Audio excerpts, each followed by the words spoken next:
ഒക്കെ ഖുർആനാണ്. മൊത്തം ഖുർആനാണ്. ഒക്കെ ഉണ്ട്.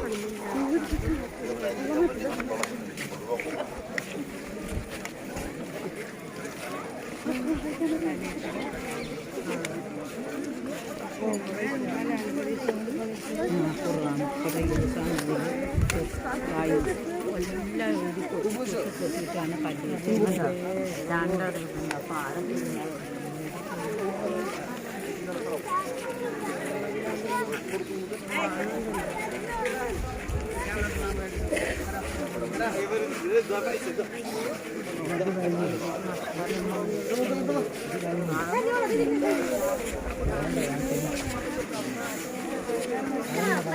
അപ്പോൾ ആരെങ്കിലും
നമ്മളുടെ മക്കളുടെ നോക്കി ആസ്വദിക്കണം. മഹാന്മാരായ ആളുകൾ, അവരുടെ ചിന്തകൾ, അവരുടെ ഹാദിമീങ്ങൾ, അവരുടെ കീഴക്കലിൽ കണ്ടില്ലേ നമ്മളൊരു പള്ളി കണ്ട, അത്ഭുതകരമായി നിർമ്മിച്ച പള്ളി. പക്ഷെ അതിന് നേതൃത്വം തൊട്ടപ്പുറത്ത് കിടക്കുന്ന മഹാനാണ്. ഇതിനൊന്നും ഓടി വന്ന് വളർന്നതല്ല. ഹാജപ്പാപ്പയുടെ നിർദ്ദേശത്തിൽ അവിടുത്തെ മനുഷ്യരും ജിന്നുകളുമായ മുഹബ്ബീങ്ങൾ നടത്തുന്ന പരിപാടിയാണ്. നേതൃത്വത്തിന് ആളുണ്ടാവും, ഒരു ഒരിഞ്ഞിൻ്റെ നേതൃത്വം ഉണ്ടാവും, അല്ലാണ്ട് തന്നെ ഉണ്ടാക്കുന്നില്ല. സുലൈമാൻ നബി അലൈഹി സ്വലാം കൊട്ടാരങ്ങൾ പറഞ്ഞിരുന്ന ഇഫ്രിത്തുകളെ കൊണ്ടൊന്ന് ഖുർആനിൽ കാണാം. ബഹറിൽ മുങ്ങി പാപത്തിന് മുത്തുകൾ ലഭിച്ചിരുന്നു. ഇൻസിലുമുള്ള മുഴുവൻ ആളുകൾക്കും അല്ലാഹു തആല ഖൈറും ബറക്കത്തും നൽകട്ടെ. അവർ ബറക്കത്ത് കൊണ്ട് അല്ലാഹു നമ്മുടെ ഖൽബ് വിശാലമാക്കി തരട്ടെ. നല്ല മനുഷ്യന്റെ കൂട്ടമാണാക്കി തരട്ടെ. നല്ലത് മാത്രം ചിന്തിച്ച്, നല്ലത് മാത്രം പ്രവർത്തിച്ച്, നല്ലത് മാത്രം ആശിച്ച് മരിക്കാൻ അല്ലാഹു നമുക്ക് തൗഫീഖ് നൽകട്ടെ. അൽ ഫാത്തിഹ. ഒരു കൊട്ടാരമുണ്ട്. രണ്ടര ദിവസം കൊണ്ടാണ് അതിലെ വലിയ മഹാന്മാരായ ജിന്നുകളെ കൊണ്ട് ആരിഫീങ്ങളെ പഠിപ്പിച്ച ആ മഹത്തായ പള്ളിയിലാണ് ഇന്ന് ഞങ്ങളുള്ളത്. നമ്മുടെ ബഹുമാനപ്പെട്ട ജീലാനി മക്കൾ നമ്മുടെ കൂടെ ഉണ്ട്. അൽഹംദുലില്ലാഹ്.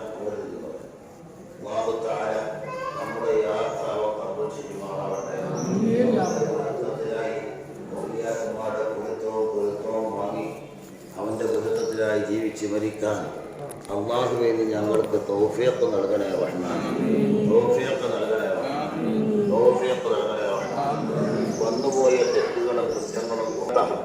ദുശ്ശീലമില്ലാത്ത സ്വഭാവക്കാരാണ്.